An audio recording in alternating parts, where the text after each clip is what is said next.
Hello guys, আজকে আমরা যাচ্ছি নীলকুঠি। সবাই মিলে যাচ্ছি, জুনিয়র আমাদের বন্ধুগুলো মিলে। তো চলো যাওয়া যাক।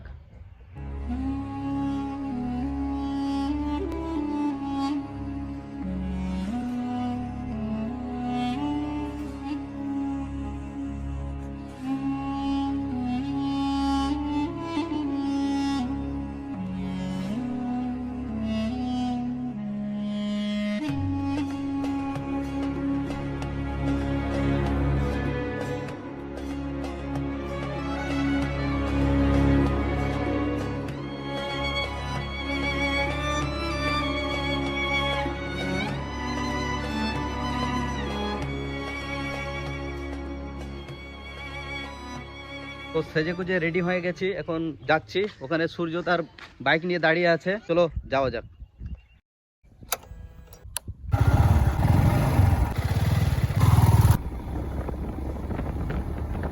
এখন সূর্য আর আমি বেরিয়ে পড়েছি, বাকিরা সব রাস্তার ধারে ওয়েট করছে। তাদের সাথে গিয়ে দেখা করে একসাথে বেরিয়ে পড়বো।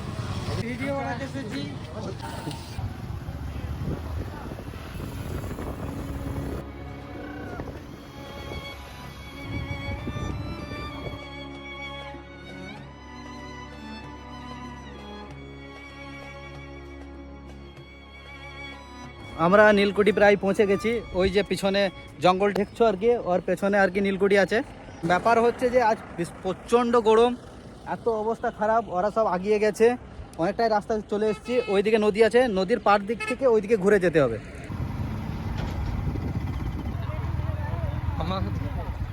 দাদা নীলকুঠিটা কোন দিকে গো? এইদিকে। অবশেষে আমরা সেই প্রাচীন ঐতিহাসিক জায়গায় প্রায় পৌঁছে গেছি। জায়গাটা জঙ্গলের ভিতরে, বাকি ছেলেগুলো সব আসছে।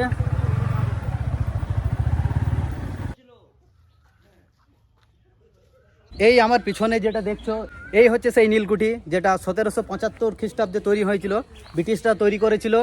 এইখানে পাশেই যে নদীটা দেখছো, নদীটার নাম কি? ময়ূরাক্ষী নদী। এই সেই ময়ূরাক্ষী নদী। এই নদীর মাধ্যমে ইংরেজরা কি করতো, এইখান থেকে নীলকুঠি থেকে মানে আশেপাশের যে সমস্ত জায়গাগুলো আছে তারা সেখানে চাষ করতো, চাষিদেরকে নিয়ে এইখানে নিয়ে আসার পর তারা এই নদীর মাধ্যমে আর কি মানে ওদের নিজেদের দেশে নিয়ে যেত। এখন আমরা আর কি ভিতরের দিকে যাচ্ছি, ভিতরের ইতিহাস জানি না, ঠিক আছে। আমরা দায়িত্ব দিয়েছি জুনিয়রগুলোকে সার্চ করতে, কিন্তু ওরা কোনোভাবেই পাচ্ছে না, করে উঠতে পারছে না। এখন ভিতরে যাব, ভিতরে গিয়ে ওর আর্কিটেকচারটা কেমন ছিল, কি কি ভিতরে আছে, মানে গাইডেন্স ছাড়া বলা তো মুশকিল, কিন্তু যতটা সম্ভব ততটা আমরা এক্সপ্লোর করে দেখাচ্ছি।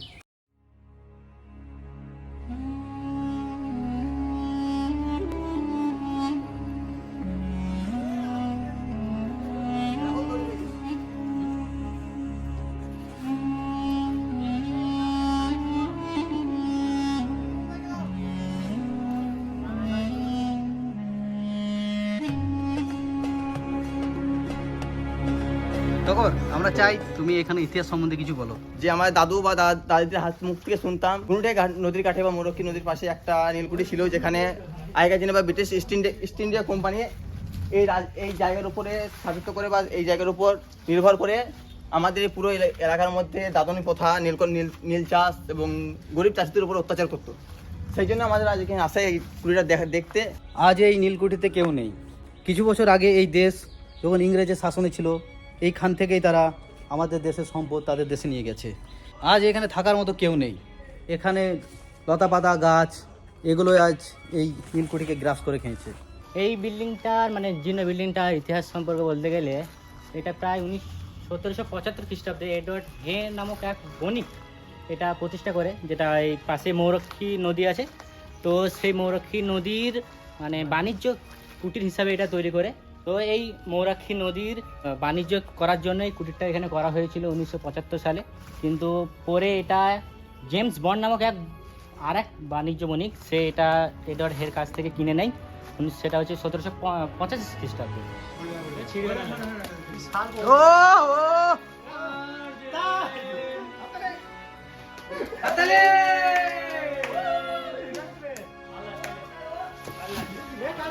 এখন আমি যেখানে যাচ্ছি সেটা তাদের বাইজিখানা ছিল, ঠিক আছে। খুব বড় ছিল না, আশা করি তোমরা এখানেই দেখতে পাবে।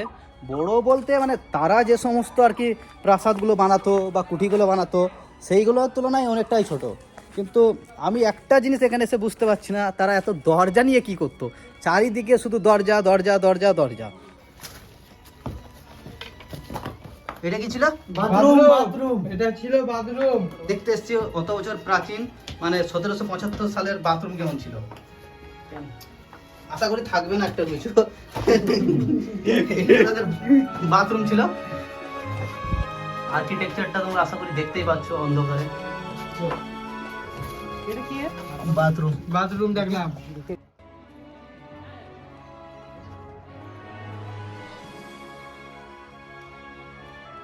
এখন আমরা নিচের তলাটা তো প্রায় দেখলাম, ও আরও চারিদিকে ঘুরে দেখাচ্ছি। এখন আমরা যাব যে মানুষের দোতলার দিকে যেত কি করে। এখন তো দেখতে পাচ্ছ এখন এটা একতলায় সীমিত, আগে এটা দোতলা ছিল, ঠিক আছে। তো এটা মানে সময়ের কালে কালে এটা পড়ে থেকে ব্যবহার না হওয়ার পর এটা ভেঙে গেছে। এখানে পুরো প্ল্যাটফর্ম ছিল, যেটা পুরো এসে গেছে। এখন আছি আমরা দোতলায়, এটা ছিল দোতলা, আসার সিঁড়ি তোমাদেরকে দেখালাম। এই যে পুরো দোতলাটা এখন ভাঙা অবস্থায়, এখন সময়ের কালে এই গাছগুলো এই বাড়িগুলোকে গিলে খাচ্ছে। এত বছর আগে তখনও কিন্তু সিমেন্টের ব্যবস্থা ছিল। এইগুলো তোমরা যেগুলো দেখছো এগুলো সব সিমেন্ট দিয়ে তৈরি। এই যে বাড়ি এইগুলো কিন্তু চুন সড়কি, ঠিক আছে। এইগুলো কিন্তু সিমেন্ট না, হয়তো সময়ের পর এইগুলোকে মেরামত করার চেষ্টা করা হয়েছিল। রাজার মামা আর কি ওখানে আমটাম পেয়েছে। বলছে যে 1988 সালের নবাব বাড়ি।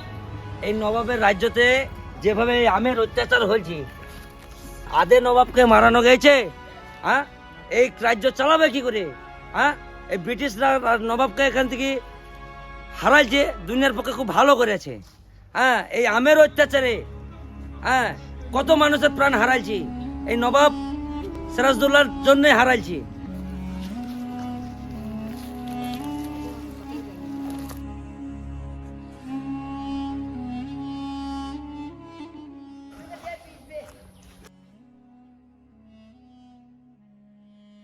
এই যে এই বিল্ডিংটা দেখতে পাচ্ছ, এটা ছিল যে ওই নীলকুঠি সাহেবের অফিস ঘর।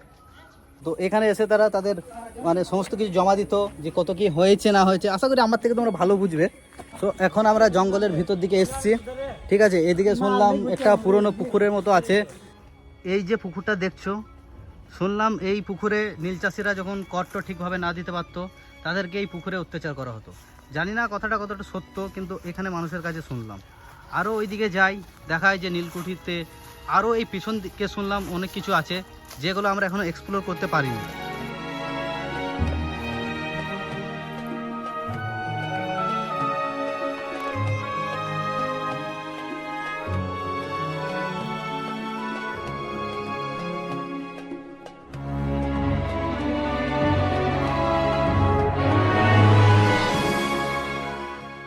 এই যে এটা দেখতে পাচ্ছ, এটা পুরনো দিনের বিচারখানা। মানে আজকের যে সমাজ, এই সমাজের মতন না, তারা আমাদের উপর অত্যাচার করেছে সেটা অবশ্যই সত্যি, কিন্তু তারপরেও এই যে বিচার ঘর আর রেখেছিল, এখানে প্রত্যেকটি মানুষের অধিকার ছিল, তারা তাদের মতো এসে আইনগতভাবে লড়বে। কিন্তু এখনকার দিনে যে সমস্ত তোমরা বুঝতেই পারছো, তোমার হাতে ক্ষমতা যতক্ষণ না থাকবে কেউ তোমার কথা শুনবে না। জানি না তোমাদেরকে কতটা দেখাতে পেরেছি। তো আজকের মতো এই পর্যন্তই। এখন আমরা সকলে চললাম বাড়ির দিকে। পারলে অন্য কোনো দিন আরও বীরভূমে যে সমস্ত জায়গাগুলো আছে সেইগুলোকে তোমাদেরকে এক্সপ্লোর করে দেখাবো। বাই।